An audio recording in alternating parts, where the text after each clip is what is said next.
Today is the 6th day of the October-November 1985 retreat.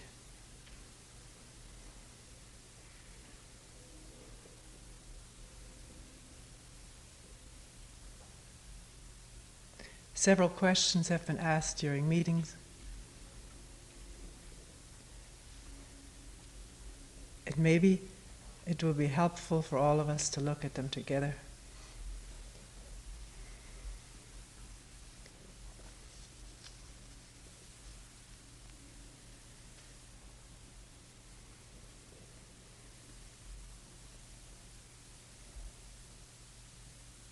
One person asked,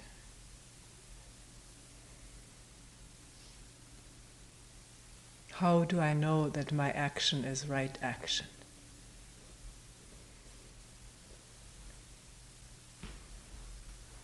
What will enable me to know that what I'm doing is right? And the person also said, there are many enlightened teachers who say such different things.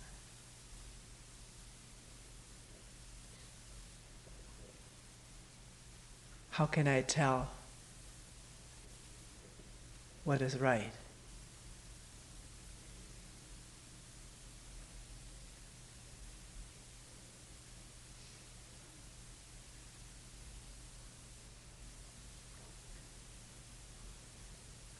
It's an interesting question.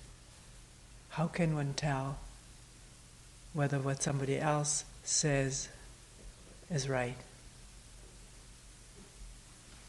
Not relatively right, but right. True. Actually so.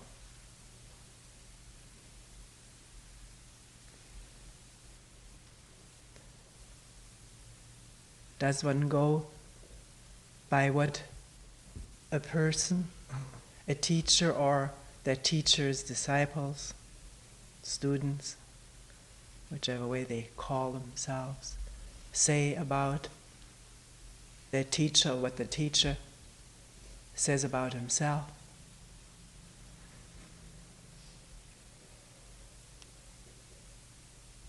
Could anybody say, "I am enlightened"?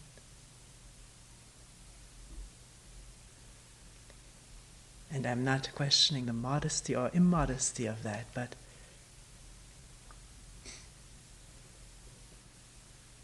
is it possible to say that? Because the I cannot be enlightened. The I is the I.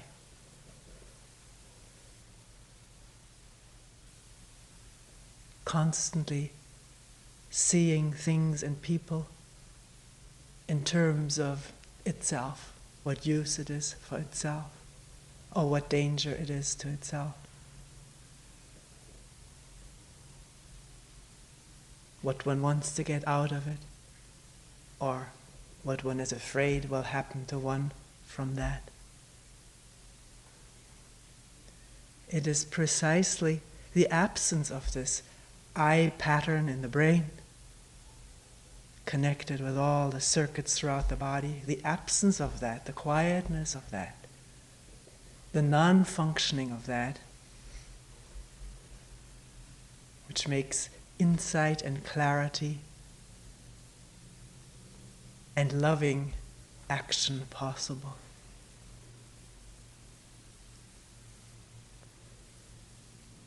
So there is no I to be enlightened.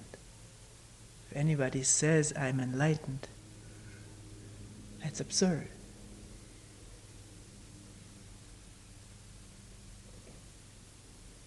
And one can be suspicious of a person who says this of himself or herself.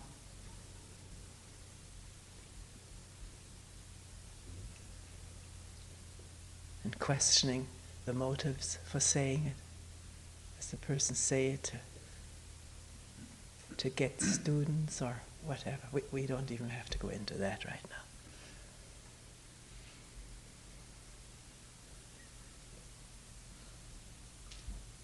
So how can one tell whether what somebody says is actually so, is right, is not just an opinion or a mouthed truth taken from sacred books, traditional books, and just repeated. How can one tell someone is not just repeating something that has been read and intellectually understood?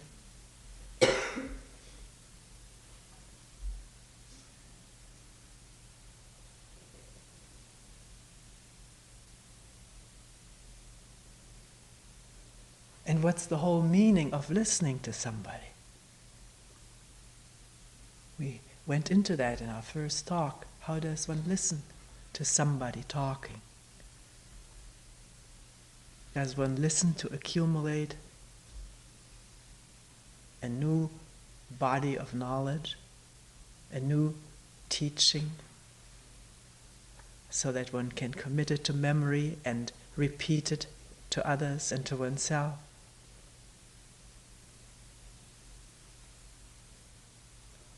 Or does one listen to find out whether what is said actually can be seen to be so by oneself?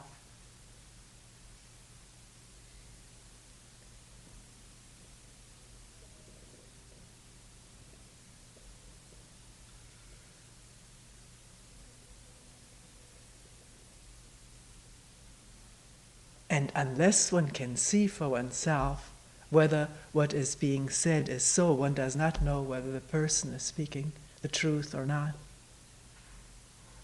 It's impossible, I think. One then has to take it on faith, on belief.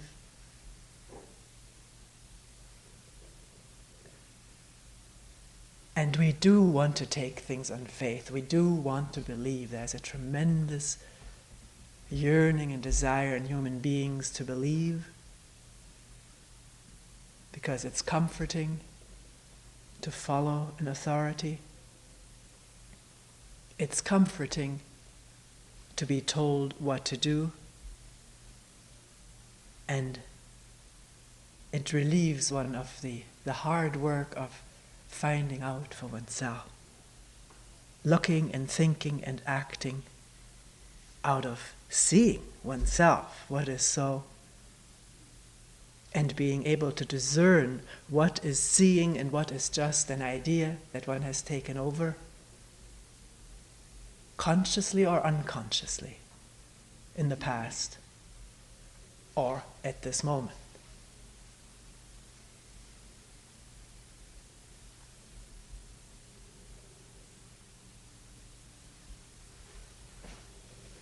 This person asked something like, well, aren't there some morals that are universally true that one could follow? Some morals or ethics?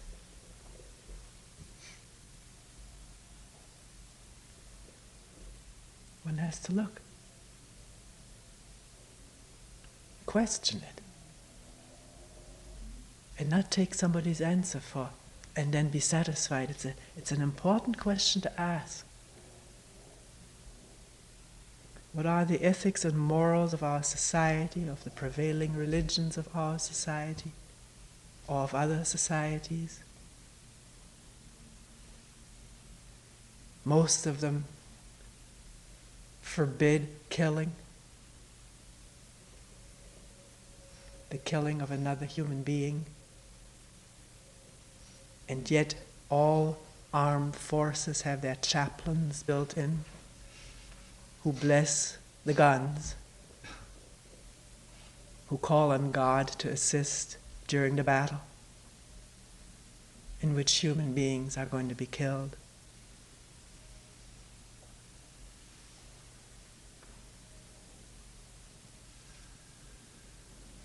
I still remember some of the battle hymns that I heard in my youth.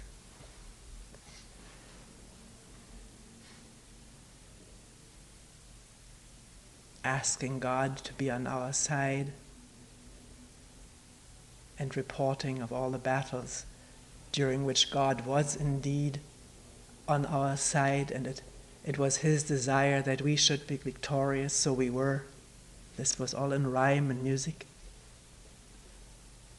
And there were goose pimples going over the arms and back when one sang that. That this God was on our side.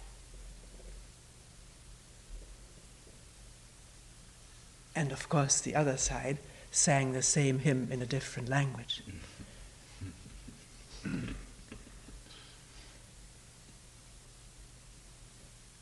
There is sanctioning of suicidal missions by religious leaders who are also political leaders. And the promise is reward in an afterlife for killing oneself and others in this life. These are morally, religiously sanctioned actions. Some of the so-called greatest religions that have been produced by the human mind. Not that the religious leaders, or these weren't leaders, these were teachers. Not that they knew or anticipated or wanted all that followed, but religious teachers are not their fanatic followers. There's a new process then that goes on to maintain and to establish, maintain and perpetuate the church, the temple, the tradition.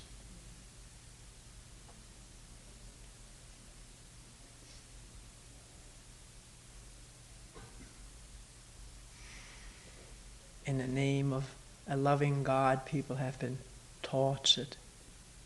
Children have been outfitted to go into faraway lands to participate in crusades against the infidels, none of whom return.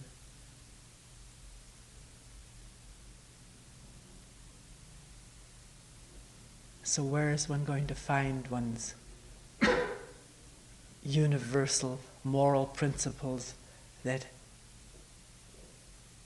have been set up by churches, religions, statesmen?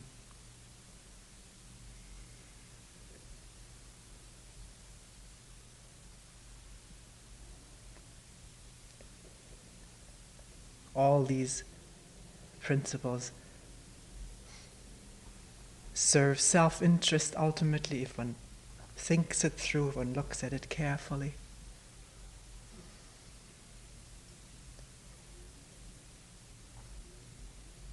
The self in this case is the big self of a church or the big self of a state.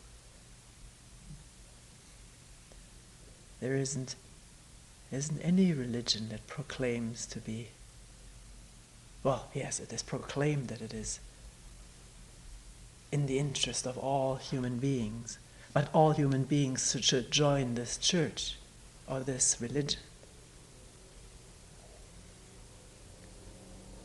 Join it or understand its loftiness, its principles, its teachings.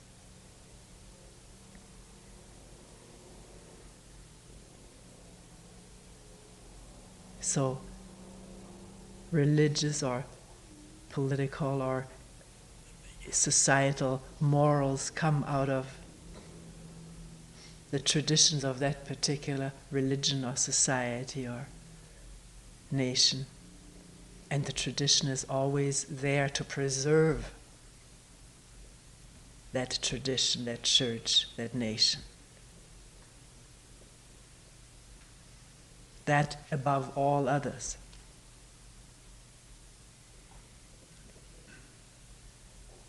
It is collective self-centeredness, collective selfishness, and self-perpetuation. And how can right action, universally right action, come out of any idea that comes out of that. Because for an action to be universally right and true, it cannot be bound to any self-centered principle, organization, idea, tradition. Because the self is a fragment, is a part. It is not the whole. It tries to become the whole, but it cannot. It is the absence of self which makes it possible to be whole. Not that I am whole. That thought doesn't enter the mind.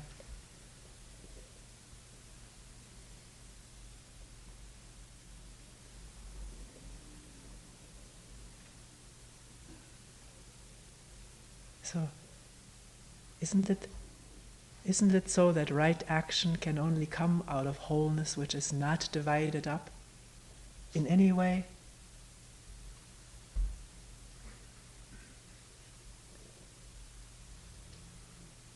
And does not seek division?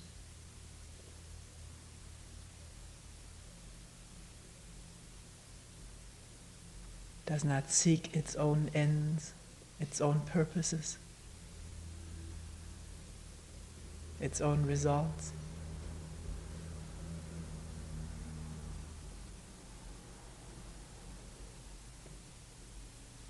And is it possible, we've been asking this question since the very first day, is it possible that in an individual human being, that whole self-centered pattern that dominates the brain at present, be seen, become aware of, in action, understood, and quiet down, so that something else can come into being, which is not part of this pattern in any way.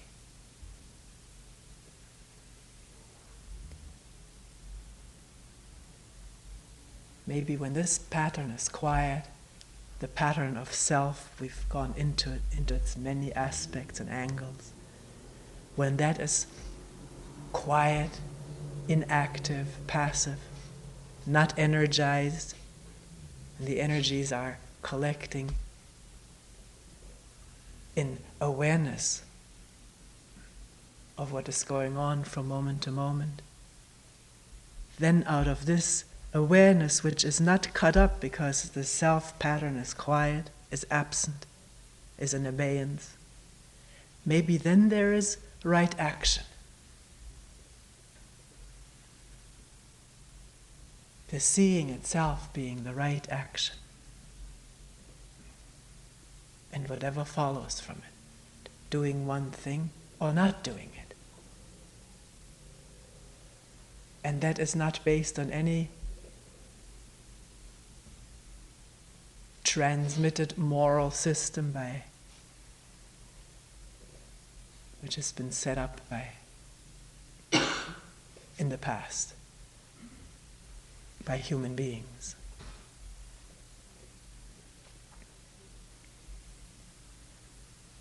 Seeing out of the wholeness of awareness needs no traditional dictums, principles.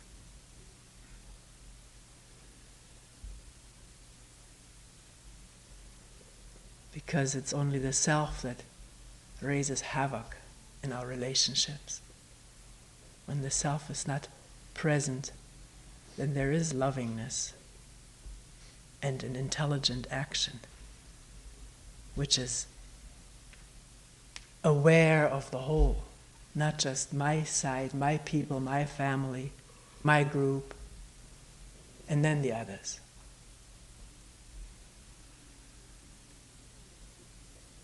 It does that. Seeing out of wholeness does not carry this burden, this those blinders. It doesn't wear those blinders of what serves me and mine best.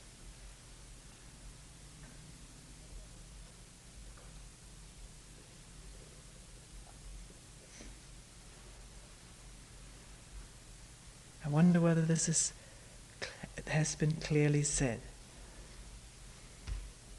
If not, we will still have meetings. Please bring it up. It's so very vital.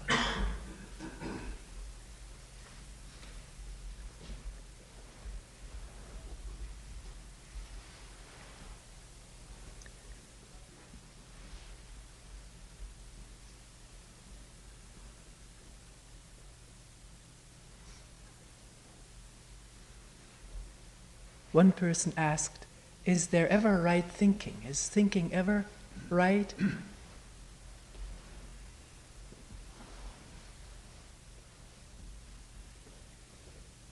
And there have been various questions to this effect. Is it all right if there are still thoughts in my mind? It seems to be so automatic that I fight my thoughts.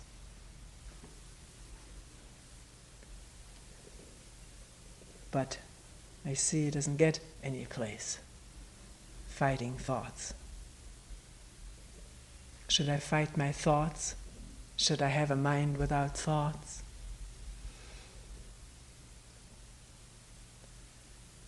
See, there again is the concern with what should be and taking what one thinks one has heard somebody say as something that one should do, which is the way we operate. We've been educated this way. Take something that somebody has said and apply it. But nothing that is said here is said to be applied. Question it and look whether it is so. That when I say I must not have thoughts in my mind, this in itself is thought fighting thought, or washing blood off with blood.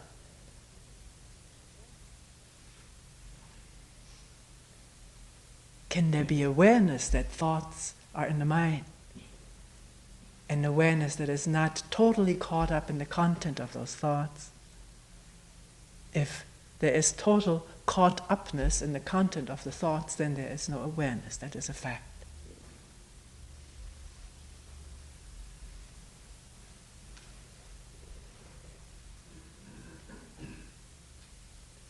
But as some people have reported, at times thoughts do flit in and out of the mind, and they do not interrupt the flow of awareness, of attention.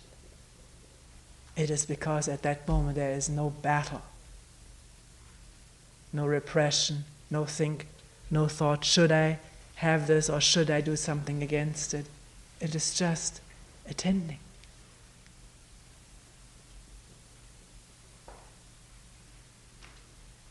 Which is free from motive of opposing something, suppressing something, or clinging to something.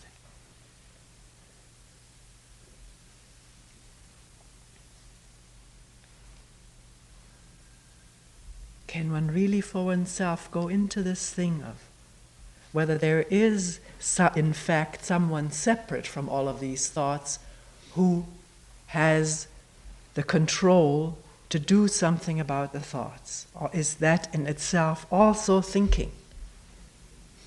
So that there is one total unitary process of thinking going on. At times thinking, I have thoughts, I shouldn't have thoughts, and then at times being caught up in thoughts. But it's all thoughts. There's no duality in truth.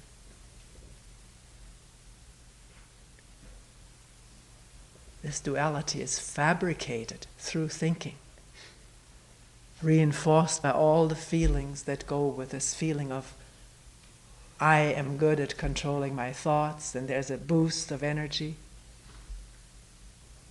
Or I'm a failure at controlling my thoughts, then there's a deflation, a feeling. So the I seems so real. High at times, low at other times. But it's all initiated and supported and maintained by thought. The same thought that one is trying to control. if that is clear, if that comes together, that thinking and the thought of the thinker is the same process, is a tremendous burden that falls off of one.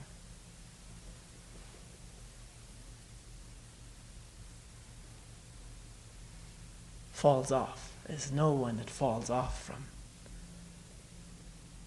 Is it just as an insight has taken place, an understanding, and that at least at that instant spells the end of opposition and battle, guilt, fear,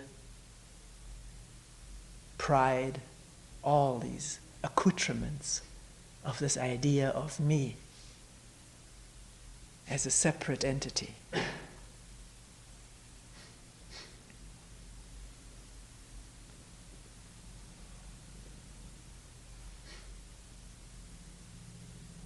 Coming back to the question we started out with, whether there is any justification for thinking. Obviously, we have to think. A lot of thought went into building this building and is still going into completing it, maybe adding to it. All the technological aspect of our existence needs thought.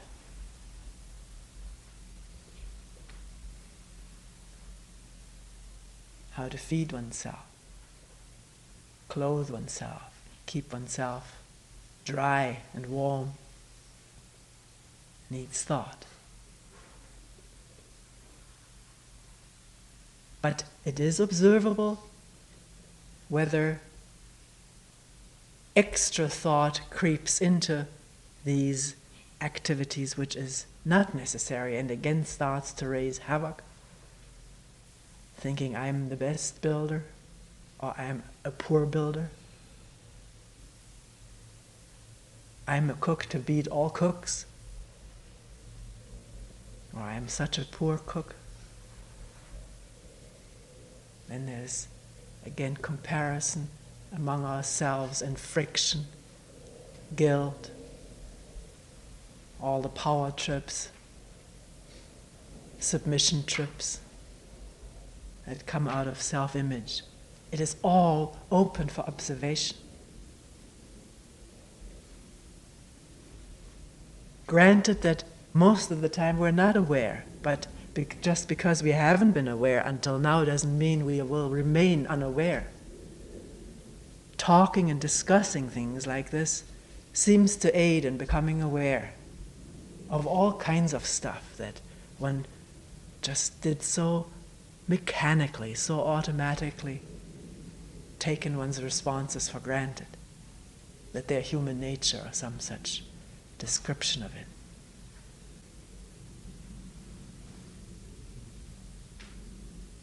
People say how difficult it is to have awareness, and yet just taking eating time, let's say one stands in line, there's very little soy cheese, very little cottage cheese left. Somebody scoops out the rest, really more than one fair portion. That person's already anxious because he saw the other person take most of it.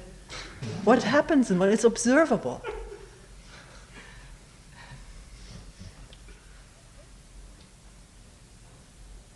Anger, resentment, everything goes on. And the next day one will remember it and one will take a good portion of that stuff. One is not going to be in that predicament again. No awareness of who's coming behind one. Or can one in fact become aware of this? One can become aware of greed. It's not so difficult. We're all greedy. How does one eat once one has brought one's portions to safety?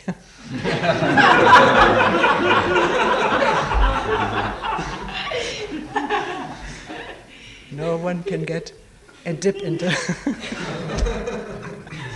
into one's bowl except oneself. Is one still beset by what went on? Mind still churning? over other people's greed. And therefore it's when really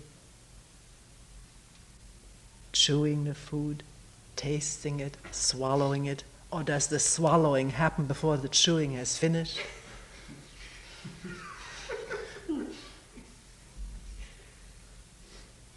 One may have eaten like this all one's life, swallowing before one has chewed, and never really noticed it, and yet afterwards wonders why the stomach always feels so uncomfortable. And to observe that habit of eating, it takes something different. Namely, not floating or just coasting in a habit, but to look at it, which may feel almost like an annoyance, like a nuisance, and one resists it. But if all of that is detected, the annoyance, the nuisance, the resistance, and one realizes all of that is there to be observed, that's the beauty of this whole thing. Then a new way, which is not mechanical, unconscious, driven, comes into being.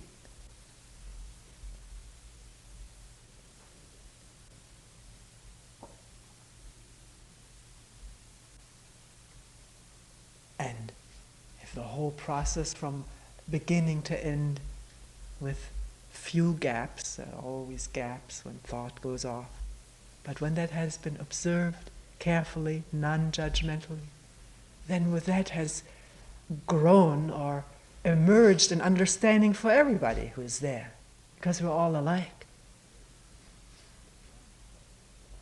And the need to blame others, which is an enormous burden we carry with us, drops off. One sees the same stuff in oneself. Why does one have to blame someone else? And it is here that there can be a lightening of the whole habit, throwing light on it, or letting light fall on it, because one is not afraid to hide it or to stick with it out of the inertia that we all have, to stick with something that has worked for so many years. It's a physical law that all bodies are inert, don't want to be set into motion. Human body included, human mind included. Physicists don't say that, but it's a fact. Once there's a habit there, even though it's a miserable habit, it has the security of existing, and one doesn't have to bother about it. And yet it brings misery upon misery, or confusion upon confusion.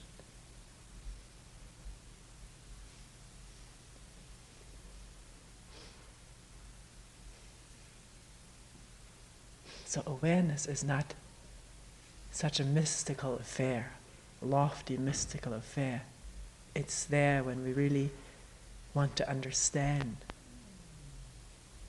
because we realize that living in the darkness of our conditioning and habit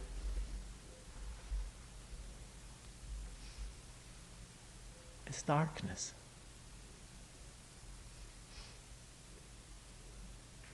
Isolation, collision, and endless self-justification. I was right and they're wrong. They're taking advantage of me. They have it in for me.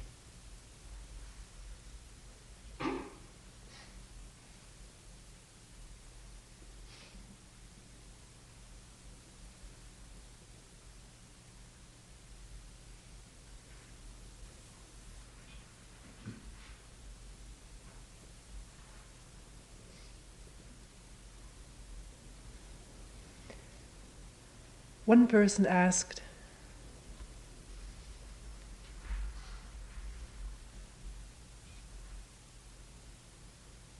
given the fact that we respond instantly and automatically. We react so immediately.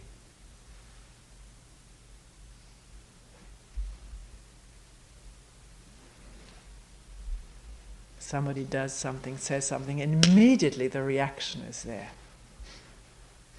One could almost say faster than thought, but thought is in there. Or memory. Memory and thought and images, we use it almost synonymously.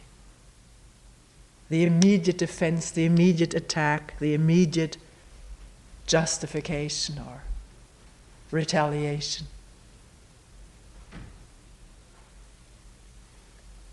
Actually, the way this person was asking it was here in this environment of long periods of deep silence, quietness, motionlessness, stillness, and the energy that goes with not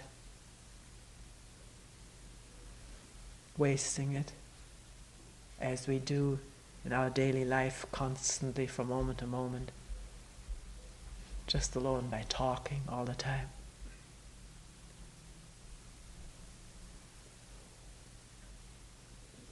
Here in this environment, maybe it's possible to uncover such an immediate reaction. To see it and therefore not immediately react. But once we leave this place in our daily life, the scene there, the hecticness, all the input, being caught up in so many things, so many relationships, why does it all have to go again?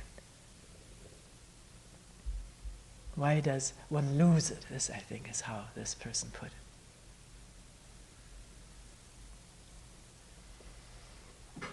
If this is a question that grabs one deeply, why does one lose it? Then can it stay in the mind? And one watch why one loses it?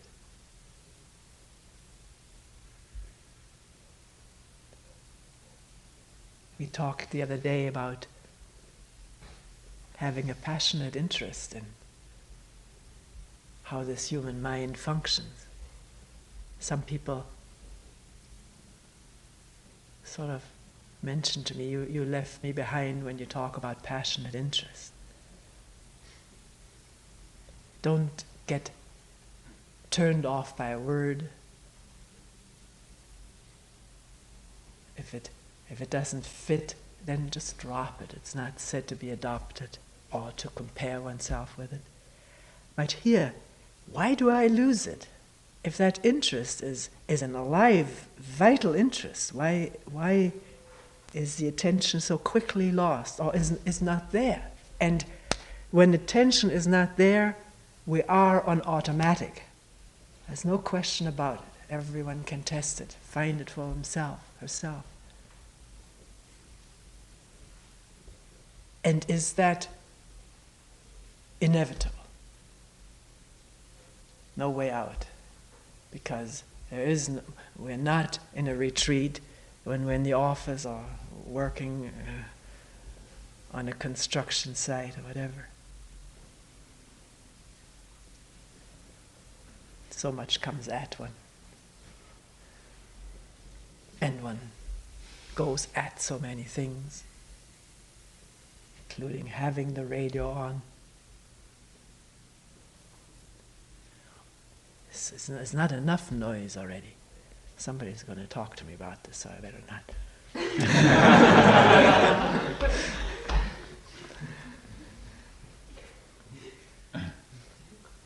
I love to listen to music, but then it has to be silent. But it's neither here nor there. Why does one lose it? The way we talked about it was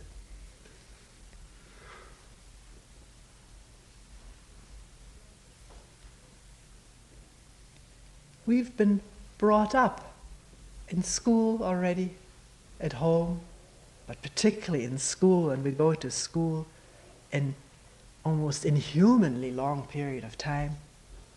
Our best years are wasted in school. And we are taught when the teacher asks a question, bing, there has to be the answer. The quicker, the better. Actually, speed is one of the rewarded qualities, not just the correctness of the answer, but the speed with which it comes is one of the items there on these tests that the computer grades. One has a better brain if one has answered 90 questions instead of 75, or maybe only 10, even if those 10 are correct. So we have been heavily rewarded and or punished for not coming with an answer immediately, including in Zen training. The speedy answer was the right way to respond.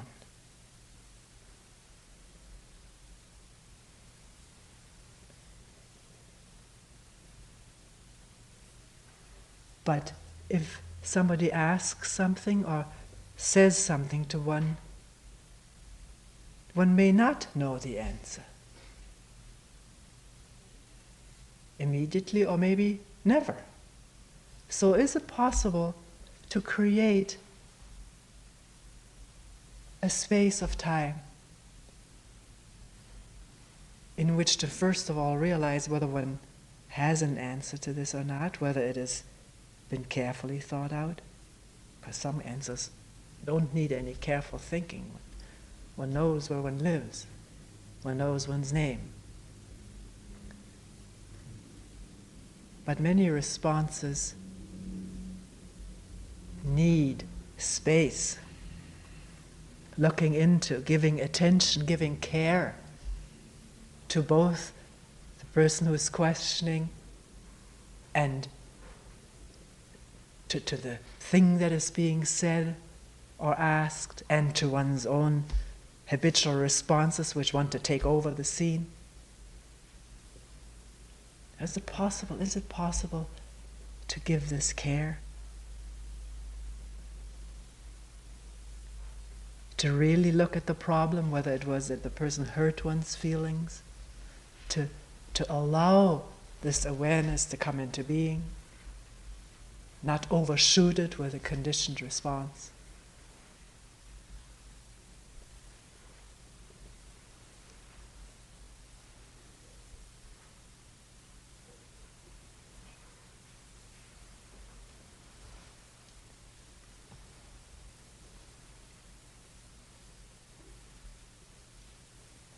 I noticed at the hospital where I spent several weeks with my husband, when patients were asking the team of doctors who zoomed in twice a day, they had not much time.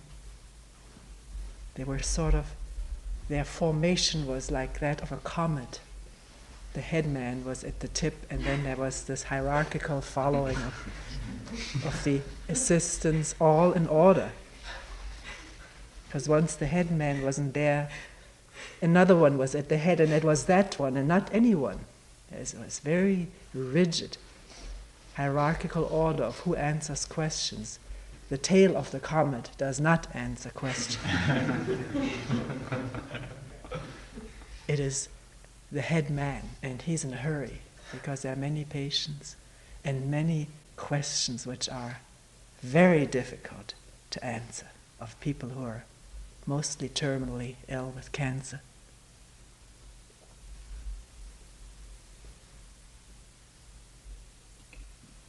There was never any moment of time taken with a question, which may have been such a healing thing for someone, that a question was listened to, and that the doctor didn't immediately come with some kind of an answer, reassuring or technical. Very often the person didn't even understand afterwards what the doctor had explained to him. Explanations were always given. There was never any hiding of facts, but it was often, it came out so fast one couldn't understand it. When after my husband was out of surgery, I was in a little room where you wait for the doctor to talk to you, and he just told me very quickly what was the case, and I didn't understand. So I said, "Could you say that again?" And he repeated it. And the word, I knew I heard it, and a minute later I would have forgotten about it. So I said, "Could I write that down?" And there was already a certain amazement and irritation. One person said, "Are you a doctor too?"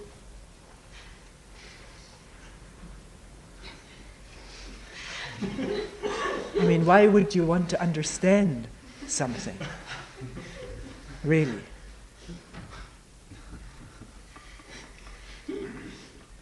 And writing the word down, I try to find, both Kyle and I tried to find a dictionary, someplace to look this word up. The dictionary was in a closet that was locked on the nurse's floor, but we were given the book. It was amazing. They didn't hold back, and we looked up what this thing meant.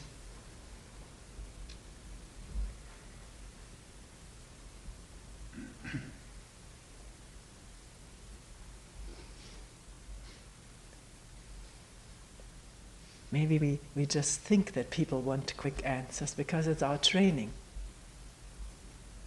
and that we're supposed to give quick answers. It would be something new to hesitate for a moment and to really look at it, look at the question, look at the problem, look at the hurt if one has been hurt. See all what comes up, just the whole thing. Not the little part, but the whole thing.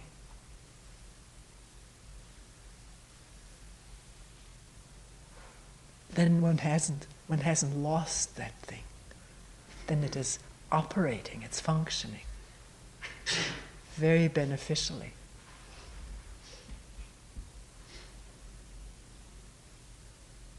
One may also say that one does not know the answer, which we are so loath to say because it's we're always somebody when we have an answer. And we want to be that somebody, and we're not aware of it. Or are we? Can we become aware of it? That having an answer makes us into a knower, and we cling to that identity very much. Because knowers are admired or competed with. It always goes hand in hand.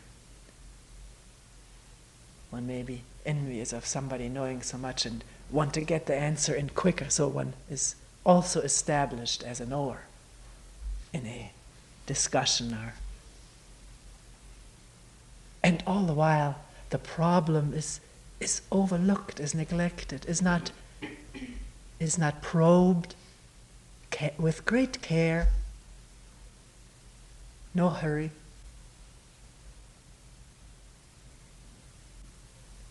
And therefore, it becomes light.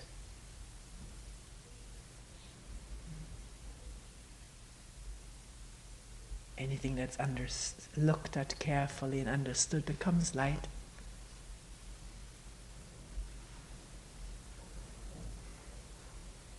Maybe it dissolves. Maybe there needs to be no answer. Maybe the problem with this careful looking at it, dissolves. The hurt that was caused by somebody's rude remark dissolves when one carefully looks how the image gets hurt and the uselessness of the image. It can be seen at a glance. Actually does not need to take time, but it may take time. So let us take the time. If there's a tremendous amount of confusion of responses that want to fire,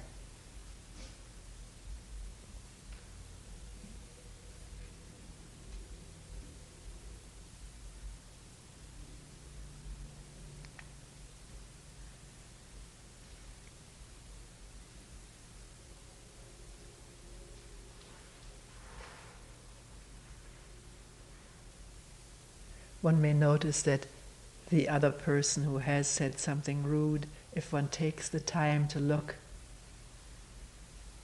at the word that was spoken, at the response that comes up, the hurt, the wanting to retaliate, if one includes the one who has spoken the word into this awareness, awareness is not exclusive. It includes everything.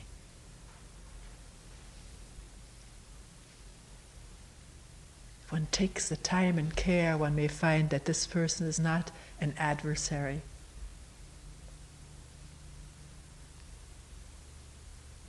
Maybe someone in a bad mood over somebody hurt her or him, or somebody obsessed with something that needs to be done quickly. One can see all of that, and it is not to be blamed, it is to be seen.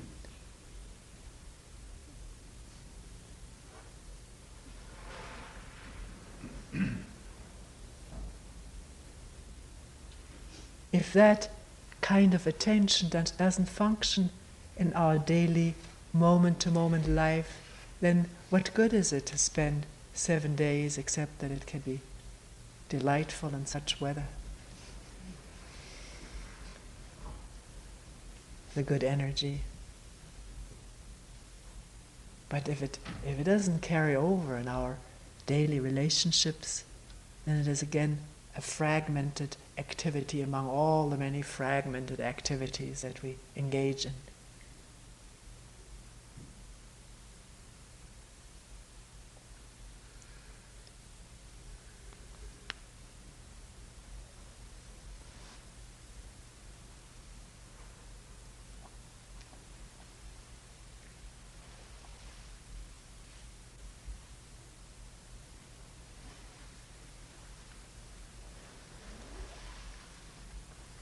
And during the day, talking about this question again, does one have to lose it, or why does one lose it?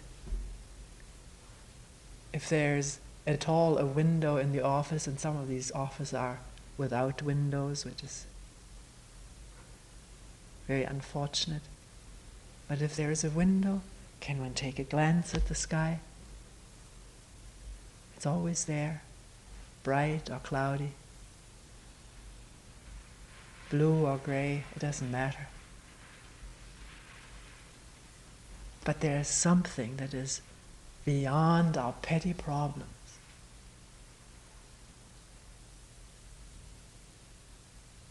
Much, much vaster.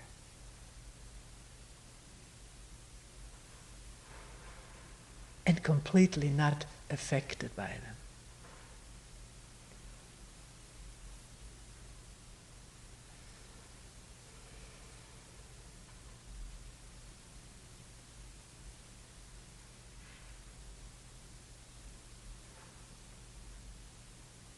It is still.